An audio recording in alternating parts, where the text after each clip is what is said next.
राम राज्य कैसे आता है जिसके कांवड़ ढोने जाने वालों पर उत्तर प्रदेश का मुख्यमंत्री फूल की बारिश करता है और शिक्षा और रोजगार मांगने वालों के घरों पर बुलडोजर चलाया जा रहा है। एक आदमी ऐसे ही चालाकी में गया और धड़ाधड़ वो पुरनकी नोट मंदिर में चढ़ाने लगा कि बैंकवा में तो जमा नहीं कर सकते, भगवाने को खुश कर ले। अचानक एक आदमी बीच में आया, रे मूर्ख, ये नोट तो बंद हो गई है, तुम मंदिर में क्यों चढ़ा रहा है? वो आदमी बोला, अरे धीरे बोलो, तुमको पता है नोट बंद हो गई, हमको पता है नोट बंद हो गई, भगवान को थोड़े पता है कि नोट बंद हो गई। रे मूर्ख, ये नोटिया भगवान थोड़े लेते हैं कि उनको पता होना चाहिए, जो लेता है उसको पता है कि नोट बंद हो गई है। अब असली समझ गए कि धर्म के नाम पर आपकी पूरी कमाई लूट लिया गया है। आपको लगता है धर्म आपके घर का मसला है, नहीं भाई। पिछले 30 साल में जब से बहुजनों ने अपने हाथ में सत्ता लेनी शुरू की, तब से धर्म के नाम पर इन दंगाइयों ने पूरे देश को हिंदू मुस्लिम के नाम पर बांटना शुरू कर दिया और आपके बच्चों को सिखाते चले गए कि धर्म खतरे में है। बिहार के लोगों एक बात बताओ, अगर हिंदू धर्म खतरे में है तो इस देश के प्रधानमंत्री और गृह मंत्री के परिवार का कोई आदमी हिंदू धर्म बचाने को नहीं जाता। बाबू जगदेव प्रसाद ने कहा कि किसी सामंतवादी की राजनीतिक हरवाई करने के लिए मैं पैदा नहीं हुआ हूं, मैं अपने लोगों को राजनीतिक ताकत देने के लिए पैदा हुआ। दिल्ली से चमड़ा भेजा संदेश और बार बनावे कर्पूरी और भैंस चरावे राम नरेश। जिस तथागत बुद्ध ने ये कहा कि मैं न ईश्वर को मानता हूं न आत्मा को मानता हूं, सच बताइए हम उसी तथागत बुद्ध की पूजा करने लगे कि नहीं? बचपन में चाय बेचा, अब जब प्रधानमंत्री भी गए पूरा देश बेच रहा है। जिस दिन जाति जनगणना हुआ, हिंदुत्व का गुब्बारा उसी दिन से फूट गया है। समझ में नहीं आ रहा है कि जाति जनगणना का विरोध कैसे करें। घर में बेटा बेटी अगर कहेगा कि मम्मी पापा एगो कलम खरीदनी है, किताब खरीदनी है, तो आप कहेंगे ना पैसा नहीं है। और अगर कोई चंदा मांगने आ जाएगा कि हम मूर्ति बैठा रहे हैं, आप उसको 10 रुपया उधार मांग के दे देंगे कि कहीं देवी देवता नाराज ना हो। जिनकी आबादी 3.5% है, उनकी पास नौकरी 97% है। जिनकी आबादी 2.5% है, उनके पास जमीन 50% है। भैया तो देश किसका है? जिंदा आदमी को दंगे में मारते हो, पत्थर पूजने की बात करते हो।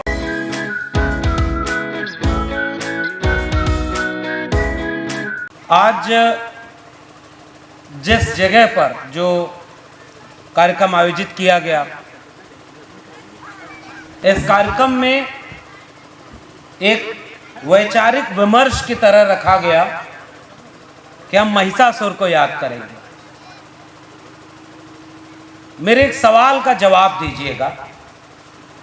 हो सकता है आप जो सोच के मुझे बुलाए हो मैं उसके इतर कुछ बोलूं, लेकिन सोचना पड़ेगा। अगर धर्म के मिथकों में आप जाएंगे और एक मिथक को अपना मानेंगे और उसे सच मानेंगे, तो अपने आप उसका दूसरा मिथक भी सच साबित हो जाएगा कि नहीं। 8 हाथ की कोई महिला होती है कि नहीं, ये आप भी सच साबित कर रहे हैं, क्योंकि आप दूसरे को अपना मना रहे हैं। इस पर विचार करिएगा। हो सकता है मेरी बात से आप सहमत ना हो। इससे स्थापित कौन होगा? जिसके हाथ में ताकत होती है उसका झूठ भी सच साबित हो जाता है, और जिसके हाथ में ताकत नहीं है उसका सच भी ऐसे ही गुलामी के इतिहास में तब्दील हो जाता है, और आप उसे साबित करने की कोशिश करते रह जाइए। जब तक आप झूठ को सच साबित करेंगे, तब तक झूठ पूरी दुनिया को अपना दीवाना बना चुका होगा। तथागत बुद्ध के पूरे इतिहास में, और मैं बुद्ध की जमीन पर खड़ा हूं जहां कहा गया कि तथागत बुद्ध 3 बार आए, और अंतिम वक्त में भी उनका अंतिम व्याख्यान भी यहां हुआ। और जिस तथागत बुद्ध ने यह कहा कि मैं न ईश्वर को मानता हूं न आत्मा को मानता हूं, सच बताइए हम उसी तथागत बुद्ध की पूजा करने लगे कि नहीं? तो ये पुजारी और भक्त होना विरासत में मिला है। हम बस भगवान चेंज करना चाहते हैं। इस पर जरा विचार करिएगा। देखिए, ताली बजवा करके लंबा लंबा भाषण दे करके चले जाओ, ये मेरे लिए आसान है। मेरा काम ही प्रोफेसरी का है। मुझे पता है कि कैसे यहाँ पर महफिल लूट करके चले जाएं, लेकिन उसका कोई फायदा होने वाला नहीं है। इसका फायदा, इस आयोजन का फायदा तब होगा जब यहाँ से वापस लौट के आप फिर से विचार करेंगे, सोचेंगे। वरना ऐसे कार्यक्रम पहले भी बहुत हुए, बाद में भी बहुत होंगे। खर्चा होता है इस कार्यक्रम को करने में। आयोजन समिति के लोगों से पूछिए, 1 रुपया किसी वैचारिक कार्यक्रम में किसी से चंदा मांगना हो और कहीं देवी का जागरण कराना हो, ऑर्केस्ट्रा कराना हो, दोनों में से आसान कार्यक्रम कौन सा है? ये तो आप भी जानते हैं। यहां तो भाई फिर भी बहुत जागरूक दुनिया है, बहुत जागरूक लोग हैं। इतनी तादाद में महिलाएं और माताएं बहनें बैठी हुई हैं, इतने तादाद में वैचारिक लोग बैठे हुए हैं, तो कुछ तो यहां से अब खत्म होगा कार्यक्रम, तो अब क्या लेकर जाएंगे? मेरी चिंता ये है। अभी हमारे पहले के वक्ता जितना बोले होंगे और यहां जो लोग बैठे हैं, एक बात और समझिए, जो जागरूक है वो यहां बैठा है, जो जागरूक है वो यहां बैठा है। नहीं तो 5 घंटे कोई किसी को सुनने के लिए नहीं बैठेगा। 5 घंटे में जाता कहीं चौराहे पर बैठ करके राजनीति बतियाता, इस बार तो ये होने वाला है, वो होने वाला है, इजराइल फिलिस्तीन का युद्ध रुकवाता। अगर उनको भारत के प्रधानमंत्री का दीवाना अगर कोई है तो वहां बैठकर गप हाँकता कि देश के प्रधानमंत्री एक बार गए, एक मिसाइल छोड़ दी गई थी, उसको कहे कि नहीं वापस कर लो, मिसाइल वापस हो गई, चौराहे पर बैठ के गप होता। आसान काम है ना ये सब, या झूठ की कथा बोली जाती है, ये आसान काम है। और इसके बाद मुश्किल काम क्या है? कुछ गंभीर बीमारी का इलाज कराना। बीमार को बीमारी का एहसास न कराइए तो वो खुश रहेगा, और डॉक्टर के पास चला जाए और उसको डॉक्टर बता दे कि तुम्हारे पास ये बीमारी है, तो वो उसको परेशानी होगी। इसलिए मैं इस अपना जो आधा घंटा है, इसमें मैं कुछ बात आपको करना चाहता हूं, क्योंकि आप सब जागरूक लोग हैं। मैं आपको ही ये बताऊं कि तथागत बुद्ध ने क्या लिखा, बाबा साहब ने क्या किया, कर्पूरी ठाकुर ने क्या किया। अरे भाई, आप बिहार के लोग हैं, आप जागरूक लोग हैं, हो सकता है हमसे ज्यादा आप जानते हो। इस बात में समय क्यों खराब किया जाए? मैं ऐसे कार्यक्रमों में आकर एक बात सोचता हूं कि बड़ा सीना फुलाकर हम कहते हैं, और जब बिहार आता हूं तो हिम्मत भी बढ़ती है। इस तरह के कार्यक्रमों में आकर हम क्या याद करते हैं कि तथागत बुद्ध के वंशज हैं हम, सम्राट अशोक के वंशज हैं हम, कबीर, रैदास, पलटू दादू भीखा के वंशज हैं हम, फूले अम्बेडकर पेरियार के वंशज हैं, जगदेव बाबू और कर्पूरी ठाकुर के वंशज हैं। तो भाई उन्होंने जो लड़ाई लड़ी, आज आप खड़े होकर के इस तरह का वैचारिक कार्यक्रम कर ले रहे हैं। और मैं जानता हूं कि उन्हीं का बलिदान है कि किसी मनुवादी की हिम्मत नहीं है। वो बाबा बसावन भुइयां के साथ तो अत्याचार अन्याय धोखे से कर लिया, आज किसी की हिम्मत नहीं है कि इस कार्यक्रम को कोई छेड़खानी भी कर सके, कोई यहां पर आने की ताकत नहीं रखता। तो ये तो आप डंके की चोट पर कर रहे हैं ना भाई, और आसपास उनके भी लोग होंगे, उनको भी पता होगा कि वो अभी 9 दिन का त्योहार मनाए और तब तक इसी बिहार में कोई महिषासुर को याद कर रहा है। कोई और समय होता तो ये कार्यक्रम हो पाता क्या? सच सच बताइए, हो पाता क्या? मैं उस बहस में जा ही नहीं रहा कि क्या सच है क्या नहीं है। मैं उस इतिहास को केवल इसलिए याद कर रहा हूं, पुरखे लायक थे तो यहां तक कारवां पहुंचा दिए। अब हम अगर नालायकी करेंगे तो ये बताइए आने वाली पीढ़ियां हमें किस रूप में याद करेंगी। इसीलिए कि मंच पर खड़े होकर बिरसा, फुले अम्बेडकर का नाम लेते रहे और तुम्हारे सामने इस देश का संविधान तबाह होता रहा, पूरा देश निजी हाथों में बेच दिया गया और थोड़े से लोगों ने पूरे देश को अंधविश्वासी और पाखंडी बना लिया और तुम केवल जय भीम जय मंडल करते रहे। तुमने रोका क्यों नहीं? बताइए, हमारे पास क्या जवाब होगा? अगर हम इस मंच का या इस तरह के कार्यक्रमों का इस्तेमाल किसी जन आंदोलन को खड़ा करने में नहीं कर पाए तो माफ करिए, ये 1-1 रुपया चंदा देकर के जितने लोगों ने भी इतने अच्छे कार्यक्रम को आयोजित किया है, इस कार्यक्रम के आयोजित करने का कोई परिणाम नहीं निकलेगा अगर इसके बाद कोई आंदोलन खड़ा ना हो पाए। भाई यहां से लौट करके आप जाएंगे, आप जागरूक लोगों में फिर से कह रहा हूं, इस तरह के कार्यक्रमों की एक सीमा होती है कि जो पहले से जागरूक है उन्हीं को हम बार बार वही बात दोहराते रहते हैं। यही करते हैं ना। और ये 5 घंटे से जो लोग सुन रहे हैं वो लोग भी ये बात समझ रहे होंगे कि 5 घंटे से यहां के वक्ताओं ने क्या किया, हम भी वही करेंगे। अच्छा भाई, मेरे लिए आसान काम क्या है? इतना पैसा आपने फूल माला पर खर्च किया, मैं पहली बार वैशाली आया, आपने मुझे इतना सम्मान दिया, इतना स्वागत दिया, तो मैं भी बाबाई में आपकी खूब तारीफ करके जाऊं कि अगली बार और बुलाइएगा, और बड़े कार्यक्रम में आएंगे और खूब गदगद होकर के चले जाएं। लेकिन मैं आयोजकों की आलोचना कर रहा हूं, जितना पैसा आपने माला पर खर्च किया है इतना पैसा अगले कार्यक्रम में माला पर मत खर्च करिएगा। पतली पतली किताब खरीद करके ले आइएगा और लोगों में बंटवाइएगा। ये फूल माला सूख जाएगा, किताब रहेगी तो किसी घर में विचारों की रोशनी जगाएगी। इसलिए अगली बार इस तरह के कर्मकांड को आप भी बंद करिए, तब न मजा आएगा। हमें माला पहनने की अभी कोई जरूरत नहीं, क्योंकि वैशाली से न विधानसभा लड़ने का मन है न कोई लोकसभा लड़ने का मन। इसलिए मैं नाराज भी थोड़ा कर दूंगा तो मेरा कोई वोट का नुकसान थोड़ा ही होने वाला। अब भाई लड़ना भी होगा तो हम अपने उत्तर प्रदेश में देखेंगे। हो सकता है वहां चुनाव लड़ने जाऊं तो मैं भी कुछ अच्छी बात करूं, लेकिन यहां तो हमें वैचारिक कार्यक्रम के लिए आए ना भाई। और एक बात और समझिए वैशाली के लोगों, जितने लोग यहां बैठे हैं उतने लोगों के आसपास थोड़ा तो कलम और किताब पहुंच गई है ना, इसलिए जागरूक तो हो गए।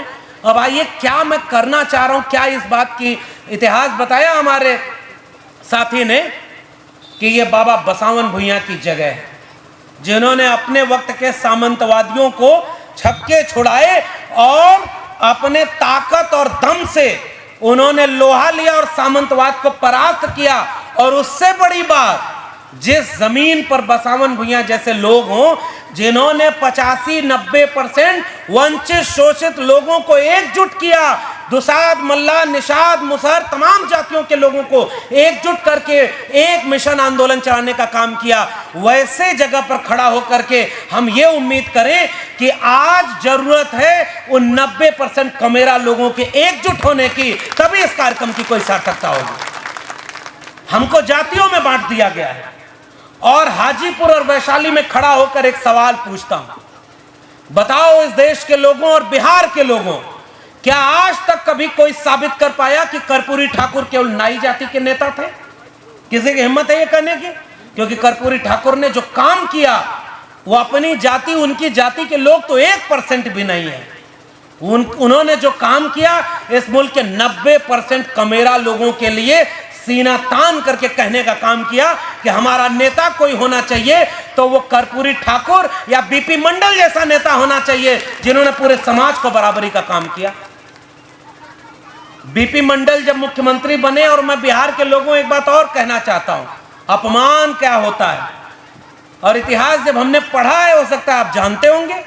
इसे बिहार विधानसभा में जब वहां पर बीपी मंडल साहब मुख्यमंत्री बन के गए तो एक शख्स, उन्होंने कहा कि गंगा में यातायात होता था। मैं बार बार उस किस्से को कहता हूं। उससे यातायात करने से तेल के टैंकर से तेल रिस गया और उसमें आग लग गई। विधानसभा में खड़े होकर किसी ने कहा कि जब शूद्र अगर मुख्यमंत्री की कुर्सी पर बैठेगा तो गंगा में आग लगने जैसा पाप नहीं होगा तो और क्या होगा।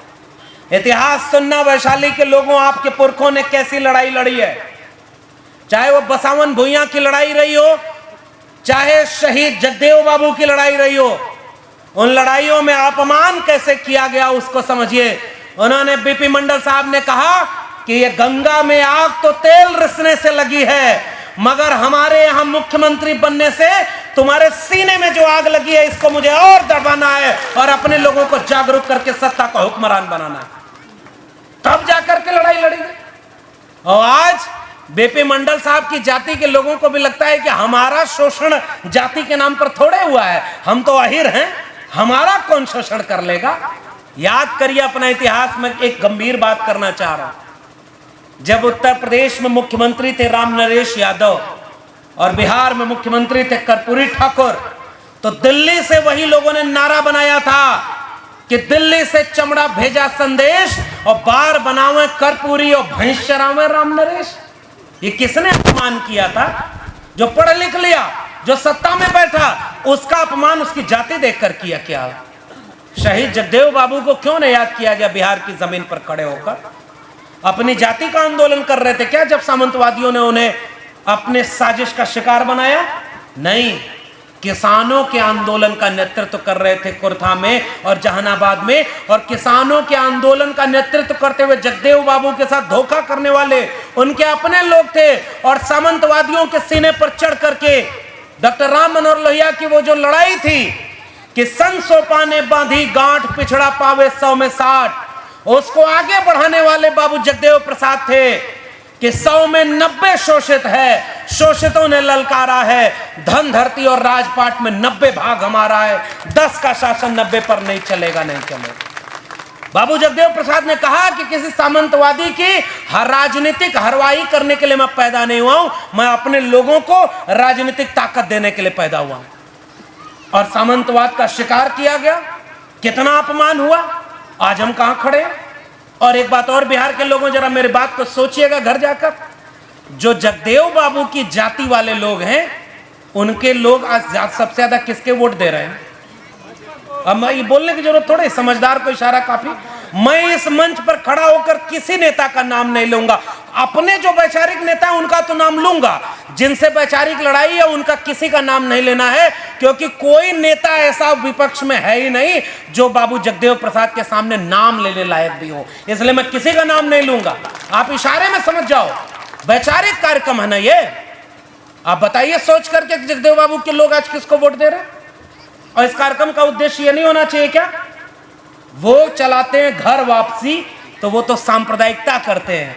आओ 90% लोगों, हम सब अपनी वास्तविक घर वापसी करें कि जो नोट और वोट अपने वैचारिक दुश्मन को कभी नहीं देंगे। सब मिल करके अगर एकजुट हो जाए तब ऐसे कार्यक्रमों की कोई सार्थकता होगी, वरना ऐसे कार्यक्रम का कोई मतलब नहीं। अब एक और सवाल का जवाब दीजिए। तथागत बुद्ध ने इसी जमीन पर कहा ना कि भाई वैशाली की जमीन है, 16 महाजनपदों की जमीन है। इस 16 महाजनपदों में जो लोकतंत्र और गणतंत्र था उसका उद्भव यहां हुआ, जिसका ढिढोरा पीटने के लिए एक व्यक्ति, फिर से नाम नहीं ले रहा हूं, इशारे में आप समझ जाएंगे, जो बचपन में रेलवे स्टेशन में चाय बेचा करता था। उसे चाय बेचते किसी ने नहीं देखा, लेकिन पूरा देश बेचते सब देख रहे हैं, फिर भी कह रहे हैं कि वो कुछ नहीं बेच रहे हैं। समझ जाएंगे आप किसकी बात मैं कर रहा हूं। बचपन में चाय बेचा, अब जब प्रधानमंत्री बन गए पूरा देश बेच रहा है। वैसे लोग जो चुनाव आने के बाद कहते हैं कि मैं ओबीसी मां का बेटा हूं, मैं प्रधानमंत्री 5 साल के लिए और बना दो, फिर आएंगे इसी जगह पर, फिर कहेंगे कि मैं ओबीसी मां का बेटा हूं। और जब जाति जनगणना की बात हुई, और बिहार के लोगों, आप उस राज्य के हो, इसलिए मैं आपको भी क्रांतिकारी सलाम और बधाई देता हूं कि 1931 के बाद आजाद भारत में पहली बार किसी राज्य ने जाति जनगणना करा करके उसका आंकड़ा सार्वजनिक किया है। और जिस दिन जाति जनगणना हुआ, हिंदुत्व का गुब्बारा उसी दिन से फूट गया है। समझ में नहीं आ रहा है कि जाति जनगणना का विरोध कैसे करें।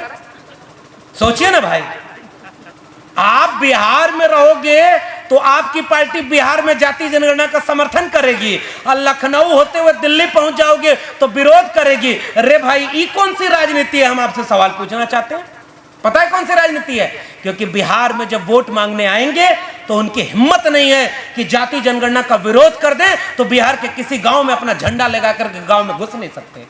बिहार सामाजिक रूप से इतना जागरूक है, मैं मानता हूं। और क्या होता है राज्य का अर्थ बिहार वालों, अगर आपको अपने राज्य में बहुत शिकायत होगी, हमें भी होती होगी। पिछले 30 साल में तो बहुजनों का शासन है ना, उन्होंने बहुत सारे अच्छे काम किए होंगे, बहुत सारे गलत हो गए होंगे, लेकिन चाहे पक्ष हो चाहे विपक्ष हो, एक बात सोच कर बताइएगा, दोनों में आपके लोग रहे। बिहार में आज तक कोई सांप्रदायिक दंगा वैसा नहीं हुआ, बहुत पहले एक बार हुआ करता था। पिछले 30 सालों में ऐसी कोई सांप्रदायिकता की आग नहीं लगी है। आइए हमारे उत्तर प्रदेश में आपको दिखाएं कि राम राज्य कैसे आता है, जिसके कांवड़ ढोने जाने वालों पर उत्तर प्रदेश का मुख्यमंत्री फूल की बारिश करता है, और शिक्षा और रोजगार मांगने वालों के घरों पर बुलडोजर चलाया जा रहा है। वैसा उत्तर प्रदेश का शासन बिहार के सामने एक चुनौती है। आप तो बच गए हमारे बिहार में। आज देखिए, मैं जब यहां खड़ा हूं, एक दिन पहले की एक खबर आई है, मैं इशारे में सब बात बताऊंगा, संविधान कैसे खतरे में और इसे बचाना कैसे। बिहार में सरकार पिछली बार चुनी गई तो नारा दिया गया था, पढ़ाई, कमाई, दवाई, सिंचाई और लड़ाई, सुनवाई, इन सब की चीज का नारा दिया गया था ना। अब सरकार मान लो किसी भी तरह से बन गई, तो अब बिहार में रोज हर महीने 5 वैकेंसी आ रही है कि 75,000 शिक्षक भर्ती हो रहे हैं, 1.5 लाख पुलिस भर्ती हो रहे हैं और लगातार लाखों लोगों को नौकरी दी जा रही है। और हमारे उत्तर प्रदेश वालों ने एक मठाधीश को मुख्यमंत्री बना दिया। अब वो कह रहा 50 साल के ऊपर जितने पुलिस वाले हैं अब सबको रिटायर किया जाएगा और उनकी नौकरी छीन ली जाएगी। ये अंतर है उत्तर प्रदेश और बिहार में, ये अंतर है, साफ साफ अंतर बता रहे हैं। हमारे यहां कोई नौकरी नहीं है क्योंकि हमारे यहां अयोध्या, मथुरा, काशी तीनों है भाई, और क्या चाहिए उनको। अभी अयोध्या झांकी है, मथुरा काशी बाकी है। आपको लगता है धर्म आपके घर का मसला है? नहीं भाई, पिछले 30 साल में जब से बहुजनों ने अपने हाथ में सत्ता लेनी शुरू की तब से धर्म के नाम पर इन दंगाइयों ने पूरे देश को हिंदू मुस्लिम के नाम पर बांटना शुरू कर दिया। और आपके बच्चों को सिखाते चले गए कि धर्म खतरे में है, 80% हिंदुओं एक हो जाओ, ये 20% मुसलमानों से तुमको खतरा है। आप भी अपने गांव में हिंदू बन गए और वो दंगा कराते कराते पूरे देश में राज कर रहे हैं और पूरे देश को प्राइवेट हाथों में बेच रहे हैं। बिहार के लोगों एक बात बताओ, अगर हिंदू धर्म खतरे में है तो इस देश के प्रधानमंत्री और गृह मंत्री के परिवार का कोई आदमी हिंदू धर्म बचाने क्यों नहीं जाता? कोई गया क्या? इस देश के गृह मंत्री को जानते हैं ना आप? गृह मंत्री को जानते हैं ना? बस कहिए हाँ। उसका बेटा कहां है? वो आज तक एक अक्षर बोलने नहीं आता है, बैट बल्ला पकड़ने नहीं आता है और बीसीसीआई का चेयरमैन बना। बीसीसीआई मतलब जानते हैं? दुनिया में क्रिकेट की सबसे अमीर संस्था है, अरबों रुपया उसके पास है और उसका चेयरमैन कौन बना है? गृह मंत्री का बेटा, जो कोई काम नहीं करता। अरे बताओ, अगर इस देश में हिंदू धर्म खतरे में है तो एक गृह मंत्री का बेटा वो धर्म बचाने वैशाली कब आ रहा है? जिस दिन वो धर्म बचाने दंगा में आएगा तब हम समझेंगे धर्म खतरे में है, वरना हम कह के जा रहे हैं आपके बच्चों की शिक्षा और रोजगार खतरे में है। धर्म उनके पहले भी था, उनके बाद भी रहेगा, लेकिन धर्म के नाम पर हमने अपने बच्चों के भविष्य को गिरवे रख दिया। और इसलिए मैं आपसे एक वादा लेने आया हूं। वादा करो वैशाली के लोगों, बिहार में फिर भी सामाजिक न्याय की जमीन है, फिर भी आपके यहां कुछ लोग आते हैं रोज धर्म के नाम पर 9 दिन व्रत रह लिया। अब उसके बाद अरे भाई आप कथा सुनिए, हम तो महात्मा फूले की कथा सुनाते हैं। अभी हमारे बहुत सारे लोग कहते हैं कि हमने फेसबुक पर यह लिख दिया, हमको जेल में डाल दिया, हमने ये बात कह दी, हमको जेल में डाल दिया। चलो बिहार में आज की तारीख में नहीं, यही कार्यक्रम अगर उत्तर प्रदेश में करा दीजिए और अगर सारे आयोजकों के घर पर शाम तक बुलडोजर न चल जाए तो कहिए बिहार और उत्तर प्रदेश में अंतर है? आप नहीं करा सकते ये कार्यक्रम। आज अंतर किस बात का है? अब एक चीज सोच कर देखिए, इन्होंने कहा कि ये कार्यक्रम नहीं हो सकता क्योंकि वो जेल में डाल रहे हैं। सबसे ज्यादा जेल में किसके घरों के लोग हैं? 90% अंडर ट्रायल के लोग इस देश के SC ST OBC और माइनॉरिटी के लोग जेल में बंद। तो अब आपको करना क्या चाहिए? चालाकी बरतनी चाहिए। क्या कोई भी चीज कहनी है, मान लीजिए मुझे यह कहना है कि अगर ब्रह्मा के 4 मुंह था तो मुंह में गर्भ, अगर मुंह से बच्चा पैदा होता है तो मुंह में गर्भ कहां ठहरता है? और नीचे लिख दूं गुलामगिरी महात्मा ज्योतिराव गोविंदराव फूले, तो किसी की हिम्मत नहीं है कि इसकी आलोचना करने पर आपको जेल में डाले, क्योंकि इस देश के प्रधानमंत्री भी ज्योतिबा फूले को याद करते हुए जिस दिन उनका जन्म हुआ था उस दिन पोस्ट डालते हैं कि इस देश में महात्मा फूले को हम नमन करते हैं। तो फूले, अंबेडकर, पेरियार ने बीमारी का इतना इलाज कर दिया है कि जब भी कभी आपको फेसबुक पर लिखना हो तो आप फूले, अंबेडकर, पेरियार की बात लिखिए। और अगर इस देश में आज भी किसी की हिम्मत है तो एक मुकदमा अंबेडकर, फूले और पेरियार के ऊपर कर दिखा दीजिए, तब आपको समझ में आएगा कि इस देश में बहुजन कहां खड़ा है। आप अपने नाम से क्यों धर्म की आलोचना करते हैं भाई? अच्छा एक बात बताइए, अंबेडकर से ज्यादा पढ़े लिखे हम लोग हैं क्या? फूले से ज्यादा पढ़े लिखे हैं क्या? और नौजवानों को मैं खास कर ये बात कह रहा हूं, आवेश में मत आ जाना। यहां सब लोग अपने होते हैं तो कुछ भी बोल देते हैं। जिस दिन मुकदमा होगा उस दिन खोजना कि आपको जमानत दिलाने वाला भी कोई है कि नहीं। सच बात कह रहा हूं, है वो मैं जानता हूं कितना है। अगर होता तो आज भी 2 अप्रैल के भारत बंद में जितना मुकदमा हुआ एक भी वापस करा लियो बिहार वालों, बता दो हमको कहां है? 2 अप्रैल के भारत बंद में मुझे पता है, बिहार आता हूं, आज अभी सैकड़ों मुकदमे इसी बिहार में लोगों के ऊपर हैं। आप आंदोलन करते और मुकदमा वापस कराते। इस कार्यक्रम से ज्यादा जरूरी कार्यक्रम है उन नौजवानों के भविष्य को बचाने का जो मुकदमे पर झेल रहे हैं और जो भ्रमित हैं, कुछ भी लिख देते हैं और उनको जेल में डाल दिया जाता है। शिक्षित और जागरूक करने का समय है और आप जागरूकता फैला रहे हैं, आप फैलाएं, कोई बात है। हम तो आपके कार्यक्रम में आ गए ना भाई, आपके वैचारिक की सहमत है, आ गए। लेकिन इस मंच से खड़े होकर हम कह रहे हैं, आज अगर कोई भी बिरसा फूले अंबेडकर पेरियार में से होते, आज अगर जगदेव बाबू, रामस्वरूप वर्मा, कर्पूरी ठाकुर, तमाम लोगों में से कोई आज अगर जिंदा होता तो सबसे पहले पूरे देश के बहुजनों को एकजुट होकर के कहता कि जो भारत के संविधान को बदलने की बात करता है, पूरे देश में ऐसा आंदोलन खड़ा करो कि 2024 में उनको एक सीट ना आए, तब जाकर के हम अंबेडकर फूले पेरियार की बात करें। अगर 2024 में वो जीत गए ना, मैं दावे से कहता हूं कि इस बार अगर 24 में संविधान बदलने वाले जीते तो आइंदा आप ये कार्यक्रम करके दिखा दीजिएगा, मैं तब मानूंगा कि मैं गलत था और आप सही थे। पूरे देश को हिंदू राष्ट्र बनाने की तैयारी चल रही है, क्या आपको नहीं पता?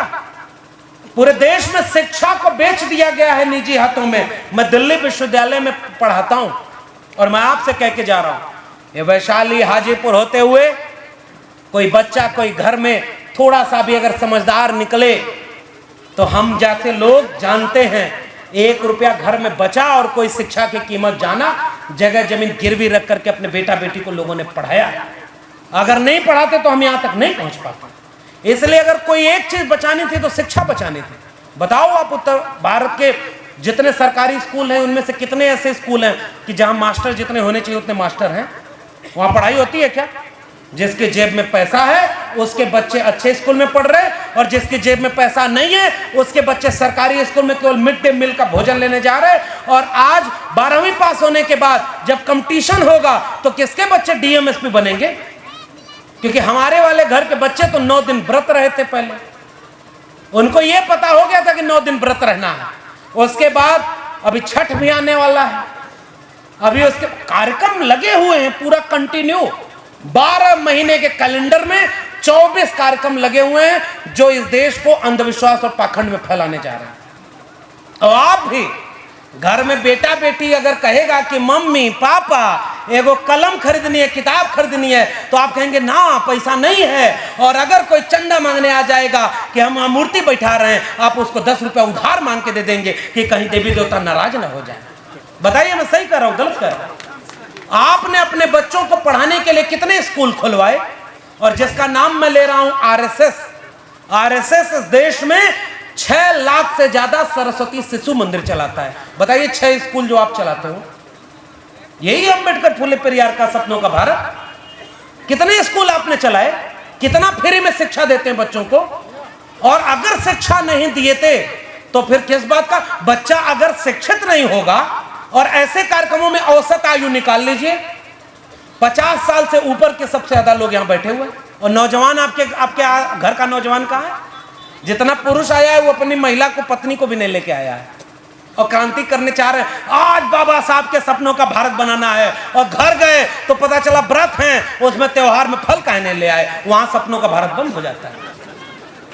ईमानदारी तो हमने अपनी ही नहीं दिखाई और हम शिकायत अपने नेताओं से करते हैं, बुद्धिजीवियों से करते हैं। घर से शुरुआत करनी होगी। इसलिए मैंने पहले ही शुरुआत में कह दिया था, आपके बच्चे शिक्षित नहीं हैं तो आपके बच्चों को कैसे पता होगा भाई कि संविधान कैसे खतरे में? वैशाली के गांव में आप जाएंगे और किसी गांव वाले को, कम पढ़े लिखे को समझाएंगे कि संविधान खतरे में है, उसके बच्चों को पता ही नहीं संविधान क्या होता है।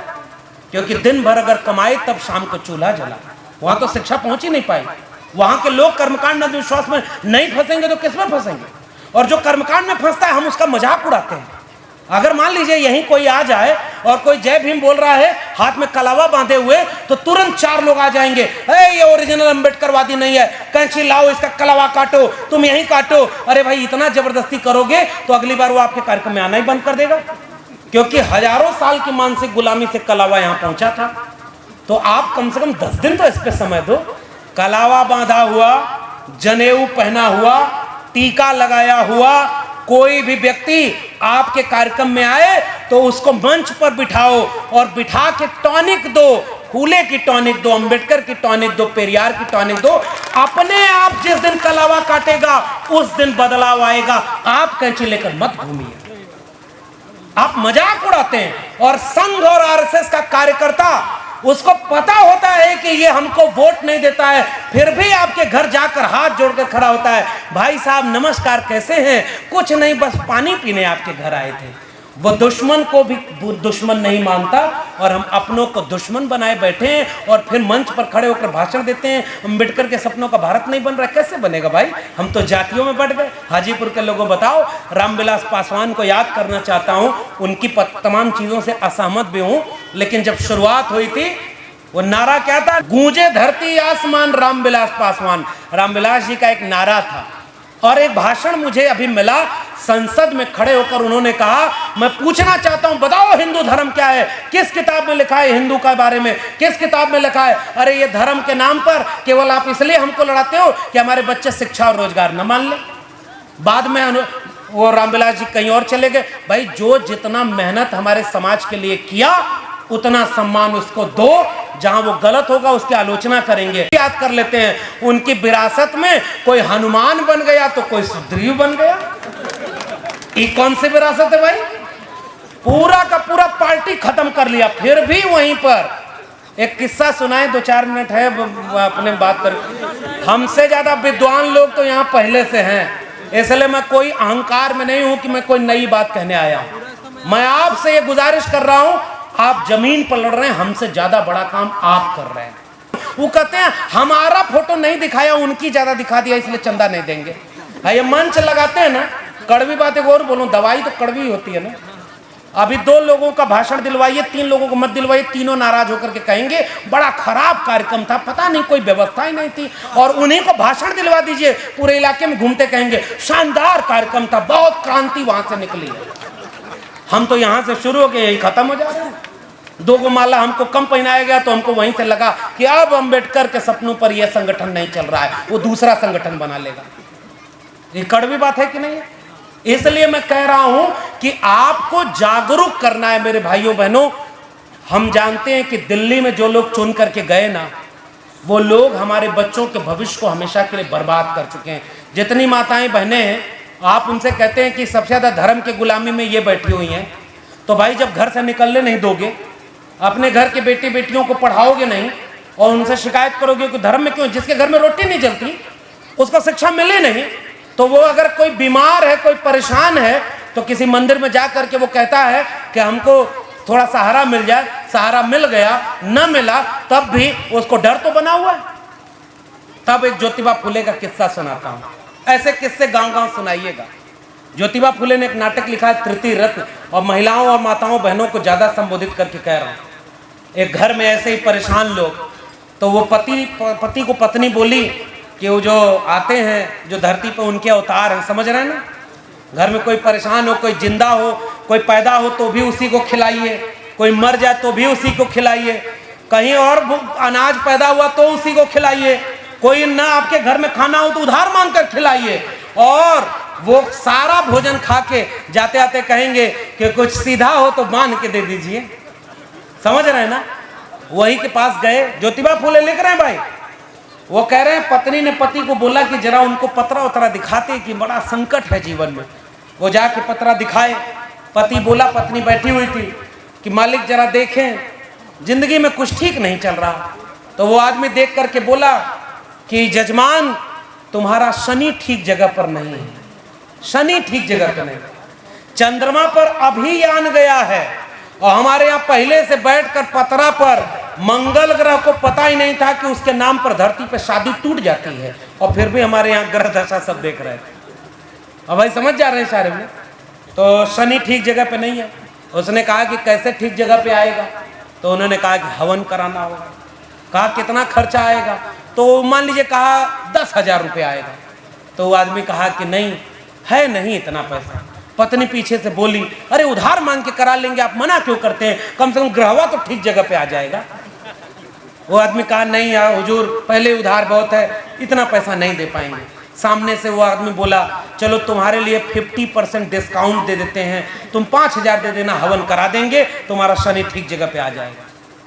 उसके बाद भी वो आदमी कहा नहीं साहब इतना भी नहीं है। फिर उसने कहा कि अच्छा 1000 रुपया दे दो, हम छोटी वाली हवन करा देते हैं। उसने कहा नहीं हुजूर 1000 भी नहीं है। तो जाते जाते वो आदमी ने बोला कि 100 रुपया दे दो, एक मंत्र दे देता हूँ, इसका जाप करते रहना, कष्ट दूर हो जाएगा। वो आदमी खड़ा होकर कहा कि हजूर मेरे जेब में 1 फूटी कौड़ी नहीं है। दूसरा आदमी गुस्से में खड़ा हुआ और कहा कि जब तेरी जेब में 1 फूटी कौड़ी नहीं है तो जा बेटा, शनि तेरा कुछ नहीं बिगाड़ सकता।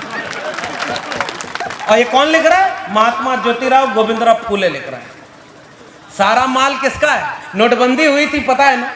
नोटबंदी हुई तो पुरनका नोट कहां ले गए सब लोग? बैंक में।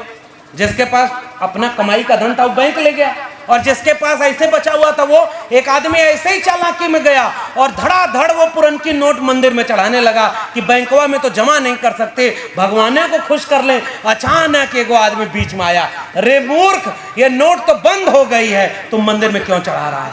वो आदमी बोला अरे धीरे बोलो, तुमको पता है नोट बंद हो गई, हमको पता है नोट बंद हो गई, भगवान को थोड़े पता है कि नोट बंद हो गई।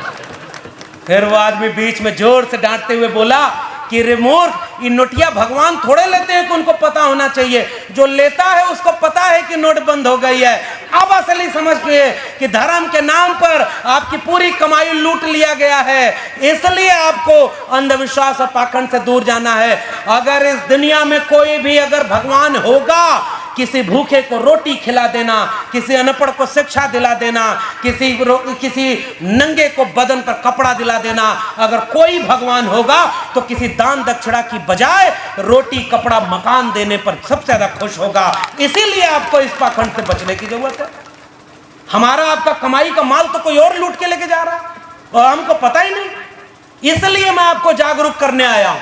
और इसलिए केवल 2 तरह का खतरा आज इस देश में सबसे ज्यादा है।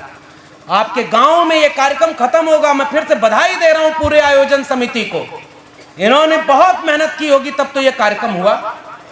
ये जो दिलीप साहब है ना, लेने गए थे हमको, रास्ते पर बता रहे हैं 15 दिन से हमारी पूरी टीम लगी हुई है, 1-1 रुपया जुटाए होंगे तब तो कार्यक्रम किया होगा।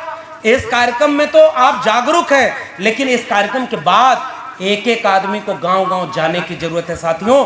और अपनी जाति बिरादरी वाले के पास मत जाइएगा, जिसको आपके समाज में लोग अपनी जाति बिरादरी से नीचे मानते हैं, एक शाम का खाना उसके घर पर खाना शुरू कर दीजिए और तब उसको बैठ के समझाइएगा कि कैसे संविधान खतरे में है। देखिए तब वो मानेगा। हम अपनी जाति बिरादरी के लोगों को जुटा करके सोचते हैं कि संविधान बचा लेंगे, नहीं भाई, हमारे अंदर खाइयां बट गई। इसलिए मैं आपसे गुजारिश करने आया हूं कि पूरे देश का संविधान ही खतरे में, संविधान ही खतरे में। और एक समय कहा गया था ना भाई ये कार्यक्रम हो रहा है, इसके बाद भी क्या होगा? शिकारी आएगा, दाना डालेगा, जाल फैलाएगा, लेकिन चिड़ियों तुम जाल में फंसना मत। रोज वो समझाता था अपने चिड़ियों को। हम लोग वही कर रहे, वही तो कर रहे हो। आप ज्ञानी लोग बैठे हैं भाई, आप जागरूक हैं, हम आपको कौन सी नई बात बता देंगे, लेकिन हम रोज यही गाना गाते रहे, शिकारी आएगा, जाल फैलाएगा, दाना डालेगा, चिड़ियों तुम जाल में फंसना मत। और गाना गाने लगी वो सारी चिड़िया जिनको शिकारी समझा रहा था, और वही वाला गाना गाते गाते उसी दाने के लालच में 5 किलो अनाज, 500 रुपया, वही दाना डाल दिया गया चुनाव आने के पहले। भाइयों और बहनों, हमने 80 करोड़ लोगों को 5 किलो अनाज दे दिया। तुम अपने अब्बा के घर से लेके आए थे अनाज? भाई जिस समय इस देश में जगह जमीन गिरवी रख करके लोगों ने अपने बेटा बेटी को शिक्षा दिलाई, और आज अपने बेटा बेटी की शिक्षा को गिरवी रख दिया केवल 5 किलो अनाज पर। आएंगे फिर वोट मांगने, और बहुत कम वक्त बचा है। वो भड़काएंगे आपको, वो भड़काएंगे कि बिहार में जो सामाजिक न्याय हुआ वो केवल एक जाति के लोगों का हो गया। तो बताओ जरा, इस देश में कितना जो है बिजनेसमैन एक उस जाति का है? बिहार में तो जाति जनगणना करा दी ना, 63% ओबीसी लोग, लगभग 20% दलित लोग, तो कितना हो गया? 83%। और अगर उसमें पसमानदा मुसलमान को जोड़ लेंगे तो 90% हो गया कि नहीं? बिहार में आधा खेला हुआ है, आधा खेला हुआ है। आधा खेला उस दिन होगा जब इस जाति जनगणना के आर्थिक आंकड़े सार्वजनिक कर दिए जाएंगे, तब पता चलेगा जिनकी आबादी 3.5% है उनकी पास नौकरी 97% है। जिनकी आबादी 2.5% है, उनके पास जमीन 50% है। भैया तो देश किसका है? ये सवाल हम पूछना चाह रहे हैं। इसलिए हम आपसे गुजारिश करने आए हैं कि जब यहां से जाइएगा तो आप चाहे सामाजिक कार्यकर्ता हो, मैं भरोसा करता हूं कि जो जितनी माताएं बहनें हैं, पुरुषों की क्रांति चार दीवारी के बाहर दम तोड़ देती है। महिलाएं जब किसी वैचारिकी से लैस होती हैं तो दूसरे घर के चूल्हे पर जाकर बैठकर दूसरी बहन से कहती हैं कि अगली बार जब बसावन भुइयां मंदिर के बगल में कोई कार्यक्रम हो तो जरूर चलना, क्योंकि वहां अंधविश्वास, पाखंड और शिक्षा और रोजगार वाली बात की गई है। अगली बार अगर कोई महिला वहां से निकल करके आए तो वो 2 घरों को बदल देती है। पुरुष तो यहां जय भीम करेगा और उधर जाकर वोट उन्हीं को देगा जो संविधान बदलने की बात करते हैं। बताइए, अगर ओबीसी, एससी, एसटी वोट न दें तो क्या वो संविधान बदलने वाले सरकार बना सकते हैं क्या? इसका मतलब हम ही तो वोट दे रहे हैं। इसलिए मैं अब बहुत ज्यादा बातें न करके, मैंने इशारे में बताया, कल एक आंकड़ा आया है, पिछले 5 साल में लगभग 4,500 IAS IPS बने हैं, DMSP, और उसमें 50% रिजर्व कैटेगरी के लोग होने चाहिए। बने कितने? 28% लोग बने। 22% आपका हक छीन लिया गया। अभी बात को कोई गांव में वैशाली में बताएगा तो कोई फर्क पड़ेगा? अरे जिसके घर में बच्चों को शिक्षा ही नहीं मिले उसको कैसे पता कि संविधान खतरे में? लेकिन शिक्षित और जागरूक लोगों को समझाने की जरूरत है। दूसरा आंकड़ा, इस देश में आज, अब आप लोग तो पता नहीं, मैं तो अंदर गया नहीं, बसावन भुइयां के नाम पर मंदिर बना दिया और आप कहते हो कि हम लोग कर्मकांड, अंधविश्वास नहीं मानते। मैं एक सुझाव दे रहा हूं, मैं बहुत सम्मान के साथ अपने पुरखे को याद कर रहा हूं। उन्होंने तो लड़ाई लड़ी ना सामंतवाद के खिलाफ, साजिश के शिकार हुए ना। अगली बार विचार करिएगा, वहां पर कितना अच्छा लगता अगर लिखा होता कि बसावन भुइयां विश्वविद्यालय वैशाली हाजीपुर। मुझे लगता वहां हजारों बच्चे पढ़ाई करते, तब जाकर के मैं कहता कि मेरे पुरखे का सम्मान हुआ। तो कब्जा करिए, फिर आप इतने आबादी में रख करके क्या कर रहे हैं? इसलिए मैं जो बात कहना चाह रहा हूं, इस बात को समझिए। और बढ़िया पर्चा दिखाया इन्होंने, कहा कि 22 जनवरी को 2024 में राम मंदिर का उद्घाटन होने वाला है। बताइए हमारे और आपके पास इसकी काट क्या है? हाँ, प्राण प्रतिष्ठा हो जाएगी, जो होना हो। अब उसका प्रचार हम यहाँ से काहे करें? हम तो इशारे में बता दिए। अब आप कह देंगे प्राण प्रतिष्ठा हो रही है तो यहीं से कुछ लोग चले जाएंगे कि प्राण वहां है तो हम यहाँ क्या कर रहे हैं, वहां चल के प्राण प्रतिष्ठा लेने। इसलिए देखिए, इलाज भी थोड़ा बच बचा के करना। कोई प्राण वाण वहां नहीं है। जिंदा आदमी को दंगे में मारते हो और पत्थर पूजने की बात करते हो। हमें जिंदा आदमी की बात करनी है, जो भारत के संविधान ने हमको बराबरी की बात कही है। इसलिए हम उस पर कोई टिप्पणी नहीं करना चाह रहे। जो वहां जाना है जाए। हम कहना चाह रहे हैं, बाबा साहब डॉक्टर अंबेडकर ने कहा था, जिस दिन इस देश में मंदिर जाने वाली भीड़ विश्वविद्यालय जाने लगेगी, तब इस देश को सोने की चिड़िया बनने से कोई रोक नहीं सकता। स्कूल, कॉलेज, विश्वविद्यालय तो बनाया नहीं, और इस समय इस देश में स्कूल, कॉलेज, विश्वविद्यालय की बात की जा रही है। बिहार से एक शुरुआत भी हुई है। बिहार में एक सारे विपक्षी दलों के गठबंधन को जोड़ करके एक किया गया कि भाई अपना अपना पार्टी बचाओगे तो पार्टी नहीं बचेगी अगर देश ही नहीं बचेगा। ये देश बचाना है ना भाई।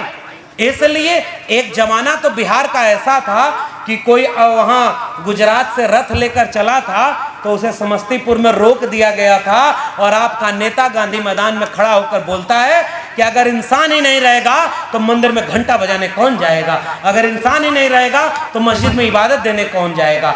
जितना एक आदमी, आम इंसान की जान की कीमत है, उतना ही हमारे लिए प्रधानमंत्री की जान की कीमत है। और आज हम लोग कहाँ खड़े हैं भाई? आज ये बताइए, हिम्मत है? एगो बाबा बना है भाई, वो अभी 25-26 साल का बच्चा है, और बिहार के अपने बड़े बड़े सांसद, मंत्री, विधायक थाली लेकर के उसकी पूजा कर रहे हैं। वो पतरा बताता था कि पर्चा बना रहे, हम तुम्हारा भविष्य बता रहे हैं, और उसका अपना भाई जेल में चला गया। जो अपने भाई को जेल में जाने से नहीं बचा पाया, उसको हमारे और आपके घर के लोग जाते हैं पर्चा बनवाने। वो कह रहा है कि भाई हम बाबा बन गए, चार्टर प्लेन में घूम रहा है। देखा कि नहीं फोटो आप लोगों ने? जिस देश में प्रधानमंत्री की डिग्री का पता ही न हो, जिस देश में स्कूल, कॉलेज, विश्वविद्यालय बर्बाद किए जाएं, तो ऐसे ही अनपढ़ और कुपड़ लोग तो बाबा बन करके आपको पाखंड और अंधविश्वास में ढकेलेंगे और हमारे लोग जाएंगे। एक मध्य प्रदेश में और बाबा था, वो एगो बोला कि अगर आपके बेटे का एग्जाम हो, पढ़ाई न किया हो बेटा बेटी, तो बेलपत्री पर शहद लगा करके एक जगह पर लगा देना, आपका बेटा बेटी पास हो जाएगा। कुछ दिन बाद अखबार में खबर छपी कि उसका अपना बेटा 8वीं में फेल हो गया। ये देश ऐसा है। इस देश में पुराने लोग, जो सम्मानित लोग बैठे हैं, एक समय में कुछ मूर्तियां दूध पीने लगी थी। भूल गई कि याद है? याद है ना? दूध पी रही थी। अब हम पूछना चाहते हैं कि आजकल प्यास नहीं लग रही क्या? हर बार आपको नया नया जादू दिखाया जा रहा है। और अभी वो भंते साहब है ना, कहाँ गए? वो भंते साहब बैठे हुए हैं, जहां बिहार में जाता हूं वो मिलते हैं और इतना महत्वपूर्ण काम करते हैं। जादू दिखा करके लोगों को समझाना चाहते हैं कि भैया कोई इस तरह का चमत्कार नहीं होता, विज्ञान है, उससे लोगों को आपको धोखा दिया जा रहा है। कितने लोग मान रहे हैं? भाई कोरोना माई का मंदिर हमने सुना कि पहले बिहार में बना था, कोरोना माई का मंदिर बन गया। अब एक और बात कह के अब जाऊंगा कि प्रधानमंत्री इस देश का जो है उसको पता है, उसने टेस्ट कर लिया है कि इस देश में भी मूर्खता कितनी स्तर तक है। वो पहले तो बोला ना, हवाई चप्पल वाले को हवाई जहाज में बिठाएंगे, याद है? वो बेच रहे हैं भारत को, खामोश मैं कैसे हो जाऊं। वो लूट रहे हैं भारत को, मैं चैन से कैसे सो जाऊं। हाँ, मैंने कसम उठाई है, मैं देश नहीं बिकने दूंगा, मैं देश नहीं झुकने दूंगा, मैं देश नहीं बिकने दूंगा। और उसने दोनों हाथों से, उसे चाय बेचते किसी ने नहीं देखा, पहले रेल बेच दिया, फिर भेल बेच दिया, बैंक बेच दिया, सेल बेच दिया, आपकी सरकारी जमीन बेच दी, सरकारी स्कूल बेच दिया, सरकारी विश्वविद्यालय बेच दिया, और हवाई चप्पल वालों को हवाई जहाज में चलाने की बात की थी, हवाई जहाज बेच दिया, और वो आदमी नीचे देखा तो उसका हवाई चप्पल भी बेच दिया। और फिर भी उसके भक्त पूछते हैं कहाँ कुछ बेच रहा है? अरे भाई वो पहले ही कह दिया था, मेरा क्या है जी, हम तो फकीर आदमी है, झोला लेके चल जाएंगे, हमारे और आपके बच्चों का क्या होगा भाई? इसलिए मैं आपसे कहने आया हूं, निजीकरण में पूरा देश बेचा जा चुका है। शिक्षा है नहीं, रोजगार है नहीं, तो अंधविश्वास और पाखंड का दुकान नहीं खुलेगी तो किसकी खुलेगी? इसलिए मैं बधाई देता हूं और मैं आप सबको शुक्रिया अदा करता हूं। आप सब 11 बजे से बैठे हुए हैं, ये जुनून कायम रखिएगा।